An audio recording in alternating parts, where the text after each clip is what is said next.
The universe is change, and our life is what our thoughts make it. Marcus Aurelius. So in this universe thing we're doing, one of the things, if you look at Buddhism, which I think is a phenomenal lens for looking at a lot of things, I think there's a couple things that kind of misses the boat on a little bit, but for the most part, I think that's a very good lens. You don't really hear about Buddhists invading other places, killing other people, and forcing them to be Buddhists. I mean, you could sink a battleship with books on the history of,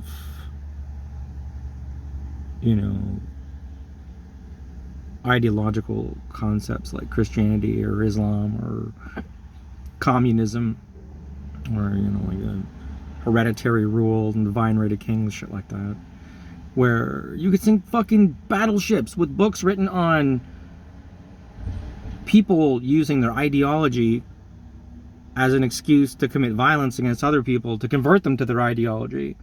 But that doesn't really happen in Buddhism. And it's a predominant ideology on this planet, and it didn't really have that. There's a couple isolated incidences where, like some monk or a couple people in the community lost their shit and did something mental, but it's so fucking rare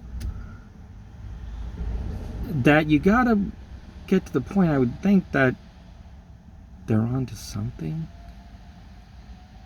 And I guess one of the things in Buddhism is that Buddhism's not necessarily right. They could be wrong. And even the Buddha had told his students, like, I might be wrong. That you should examine the world around you and ask questions, and that you shouldn't follow traditions just because they're traditions, and you shouldn't believe or do something just because your teachers have told you it's what your people do. But only once you've analyzed it and questioned it and found that it speaks to your common sense should you believe in it. And with that line of thinking, there's not a lot of reason to fight other people over ideology, because you've reached your point of view because the things you've experienced have led you to a spot that speaks to your common sense. And the other people around you have only done the exact same thing. Strange, indeed.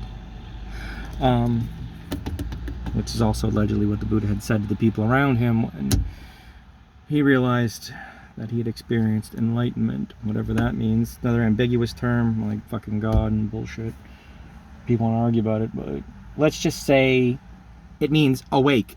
You can see shit. You see the cause and effect structure and order in things. Let's just use that simplified definition for now, potentially.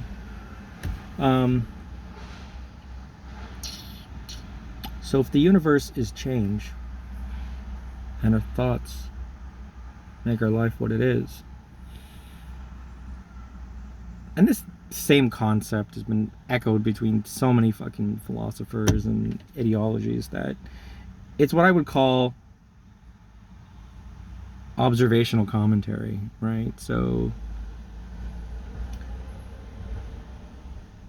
if you are, let's say, observing something and you see that nothing actually ever stays the same. I mean, some things change really, really slowly. So they appear to stay the same.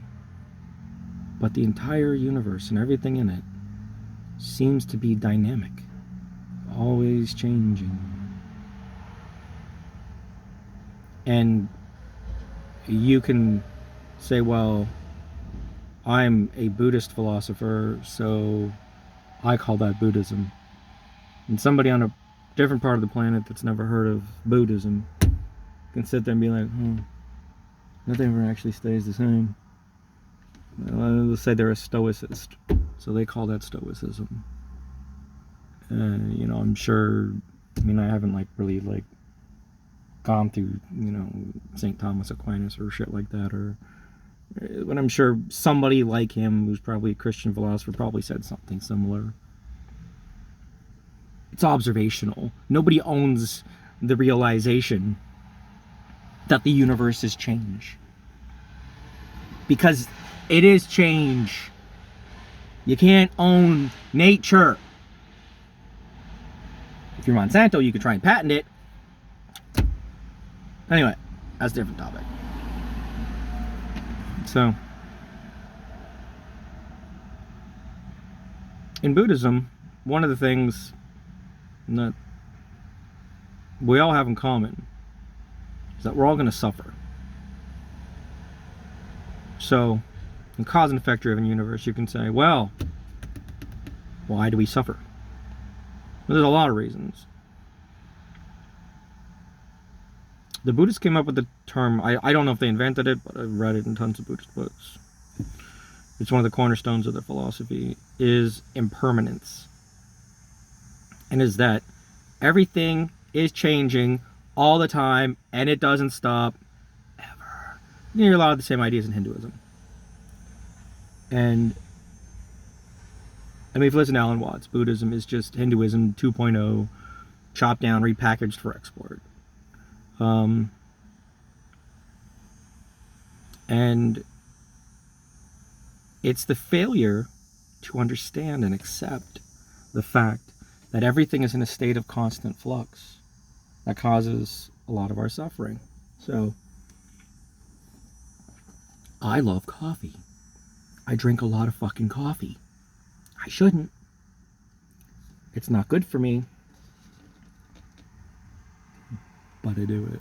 Compared to some of the other things I've had problems with, coffee's not that bad. And you ever notice if you got bad anxiety, on the days you have bad anxiety, you tend to drink more coffee and it only makes your anxiety fucking worse? What the fuck? Why does that happen? And I've heard a lot of other people with anxiety problems say the same fucking thing. You start stressing out, you get coffee because it tastes good, but all that caffeine makes the anxiety worse. Self-inflicted wound. It's fucked up. Anyway, it's a different topic, I think. What the fuck was I talking about? Oh yeah, change. So, this coffee, which is so good. I'm enjoying it quite a bit.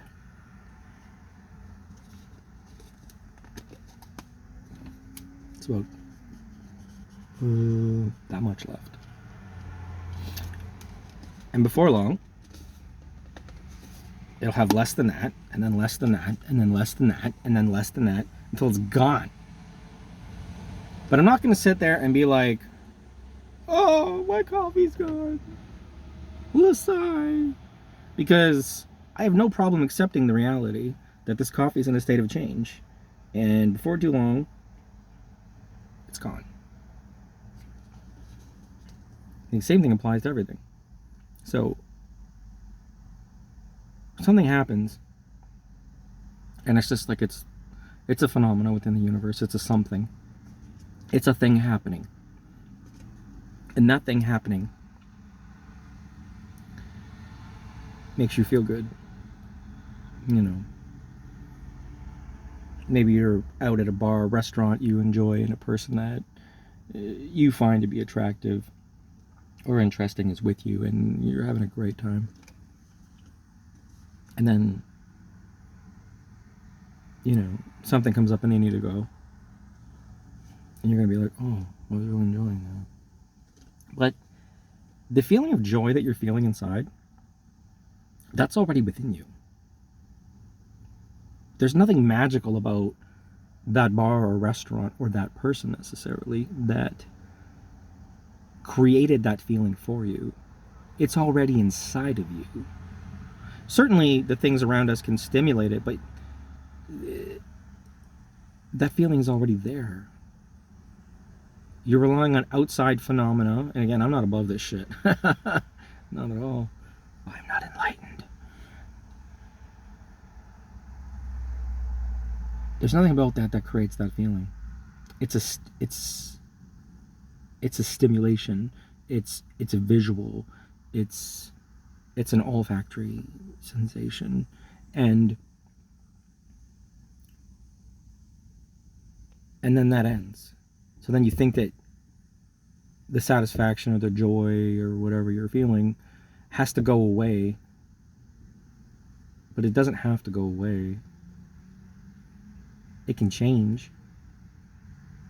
And it's going to change. So why do we get so attached to not wanting something to change? No, and when we know flat out it's fucking going to. Probably because of the ego. I am a me. I exist. This thing makes me feel good, or makes me feel important, or powerful, or attractive, whatever list of 1,000 things that can give you, you know, positive endorphin sensations or some shit. I, me, want, blah, blah, blah, blah, blah, blah.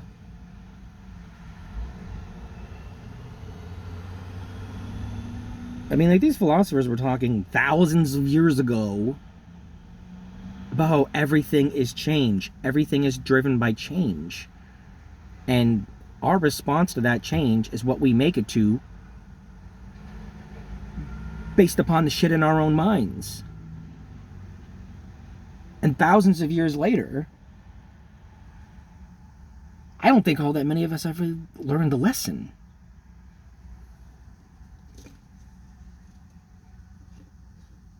We still just keep getting hung up on shit that's existing in a way that we like it. And then we get upset when it changes. Like, why is that so hard for us? Like, I don't deal with change all that way. I'm black and white, actually. There's other things, some things change, and I'm like, ah! And there's other things that change, I'm like, nah, whatever, that's the fucking universe. I'm like, I either care too much, or I don't at all. I don't have a fucking gray area. That's kind of me, though. I don't have a lot of gray areas in my life. I tend to gravitate and experience the extremes and things. It's probably my own fault. Probably my own fault. But hey, that's who I am. Anyway, I think I'll leave it at that. The timer's running pretty high. Everything changes. Always has, always will. Could you imagine if we didn't have change? Could you imagine if you woke up one day and you just felt depressed and lonely, and you felt like the scum of the earth and no one loved you, and it was the worst fucking day ever, and you didn't want to get out of bed? And could you imagine if there was no change? You know what I mean? You got stuck like that? That would be horrible. Like, at least if you wake up and you're having, like, I know, like, if I wake up and I'm just like, blah, I wake up on the wrong side of the universe that fucking day, man, and I'm just like in the worst mood, I'm just like, you know what? I just got to keep my shit together and not say anything stupid, do what I got to get done, and pay attention to what I'm doing, go to bed early and get a good sleep. And there's a pretty good chance that tomorrow I'm going to feel better than I feel today. So as much as change can suck, when we start to understand it, it can start to make suffering less bad, because you start to realize that the suffering is no different than everything else. It's subject to change. It will go away. But the longer you hold on to it, the longer it's going to be there. You know?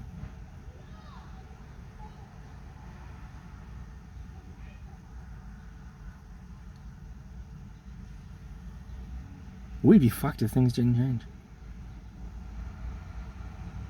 So as much as it sucks sometimes, and it is one of the, at least seems to be, one of the main drivers of all of our suffering, it's one of those beautiful gifts that the universe gives us.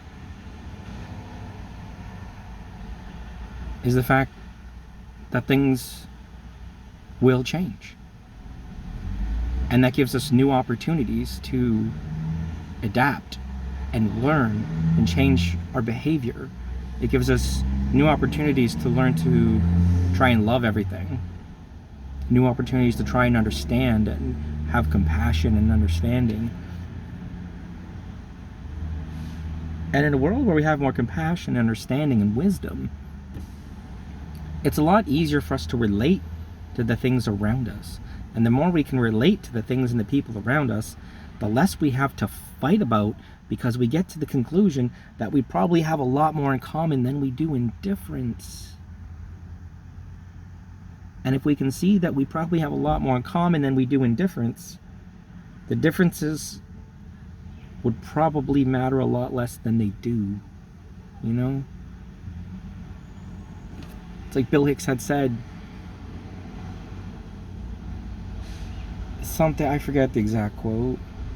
He was like, don't love your brother like you love yourself. Love your brother because he is yourself. I mean, if you want to get scientific about it,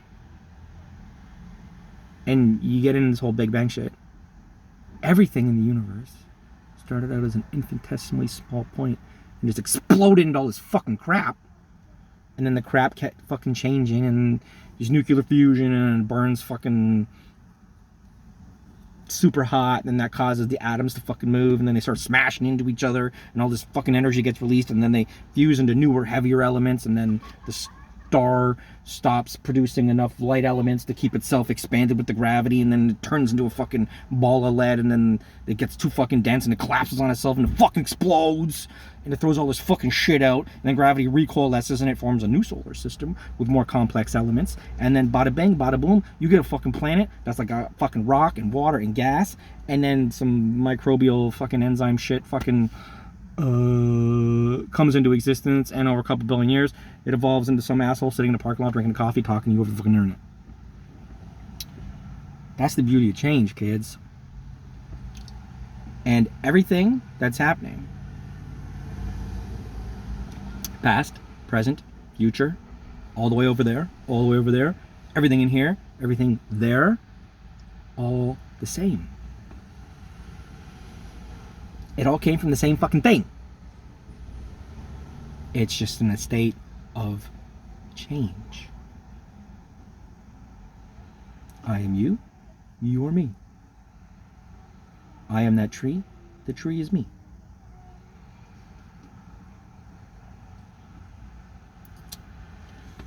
I got some shit to go do.